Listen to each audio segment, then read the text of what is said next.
When we would look at Winogrand in class, my eyes would glaze over.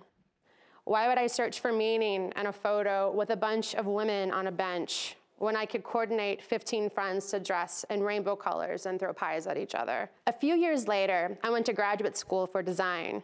And in order to fulfill an art history credit, I enrolled in the history of photography. We met 3 times a week for 2 hours in a pitch dark room. Our job was to look. Our job was to learn how to see. We trained our brains to slow down by talking and looking at hundreds upon hundreds of images. One of the hundreds of images that we looked at were those women on the bench, or now better known to me as Winogrand's World's Fair, New York City.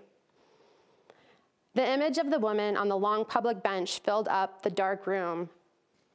I looked at their hair, their clothing, their faces, their expressions. I heard the whispering, and I recognized and identified with the awkward positioning of their bodies. Was he celebrating women? Was he making fun of the woman? Was he doing both? I thought about the 1960s. I thought about New York City. I thought about living in New York City in the 1960s. I felt equal parts joy and uneasiness. This time, it wasn't boring. This time, I couldn't get it out of my head. This photo was a catalyst for me realizing that I could never stage something as interesting as real life.